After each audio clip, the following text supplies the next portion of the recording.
अस्सलाम वालेकुम बच्चों, सोचा आपको लगे हाथों इसकी एग्जांपल्स भी करवा दूं। तो पहली एग्जांपल है 13.1।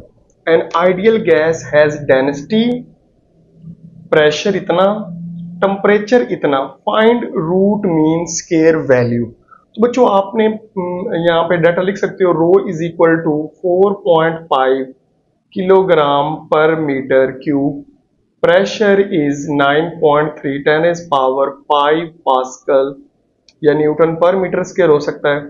504 केल्विन ये हमारे पास टेम्परेचर दिया हुआ है। हमें चाहिए वी रूट मीन स्क्वायर। ठीक, तो ध्यान से देखना बेटे, पी हमने पढ़ा है लास्ट लेक्चर में rho over 3 V average square.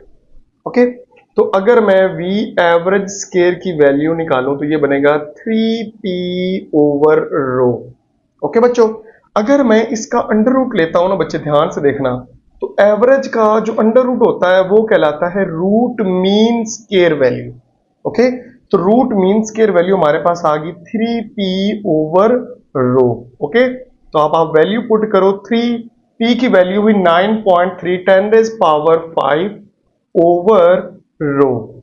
और बच्चे इसी तरह हमारे पास रूट मीन स्क्वायर वैल्यू आ जाएगी, जो कि हमारे पास कितनी होती है। अगर आप कैलकुलेटर निकालें, इस डाटा को पुट करें, तो हमारे पास जो आंसर आता है बच्चों वो आता है 787 मीटर पर सेकंड। तो ये बच्चों हमारा रिक्वायर्ड आंसर, बड़ा सिंपल सा न्यूमेरिकल है।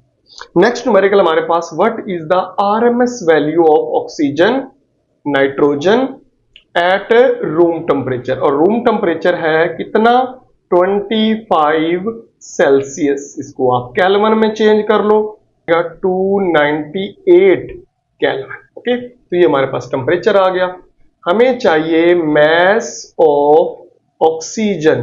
तो बेटे इसका सिंपल सा तरीका है, 16 इंटू 2, इसका मतलब मैस नंबर 16 होता है, 2 से मल्टीप्लाई करो 32, और 32 जो है ये यू होता है। और आपको बच्चे पता होना चाहिए कि जो 1 यू है 1.67 10 इज पावर -27 किलोग्राम होता है।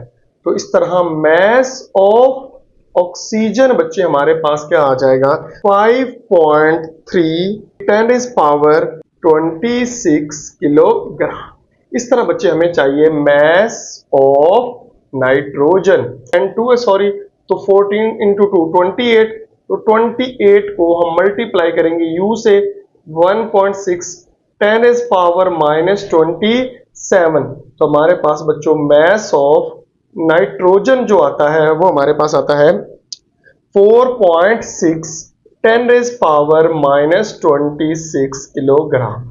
अब बच्चों मैस भी आ गया दोनों का, टेम्परेचर भी हमारे पास आ गया, और हमें क्या चाहिए, रूट मीन स्क्वायर वेलोसिटी। तो बच्चे जो रूट मीन स्क्वायर वेलोसिटी है उसका फार्मूला आपको आना चाहिए 3 kBT, Boltzmann constant, T over m, और इसका हमने क्या ले लेना, अंडर रूट। ये बड़े रूट मीन स्क्वायर का फार्मूला है। तो आप वैल्यू जस्ट पुट करोगे हमारे पास, मैं पहले ऑक्सीजन की निकाल लेता हूं। तो ये आप लिख लो कि root mean square speed of oxygen.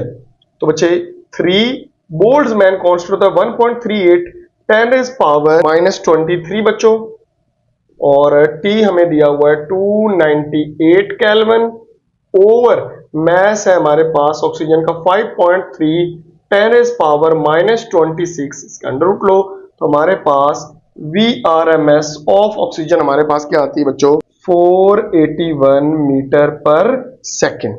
इसी तरह बच्चे जो नाइट्रोजन की हम निकालते हैं RMS वैल्यू, वो हमारे पास आती है 515 मीटर पर सेकंड। ओके, तो आप देख सकते हो जिसका मैस कम होगा उसकी रूट मीन स्पीड क्या होगी, ज्यादा। तो जो नाइट्रोजन है उसका मैस कम है तो उसकी स्पीड क्या है, ज्यादा। ऑक्सीजन की कम है, ज्यादा है उसका मैस, तो उसकी स्पीड क्या होगी, कम, क्योंकि मैस और स्पीड का कौन सा रिलेशन है, इनवर्स। तो ये सिंपल सा हमारे पास 2 एग्जांपल्स थी। इसके बाद हम चलते हैं average translational kinetic energy of molecules. तब तक के लिए अल्लाह हाफिज।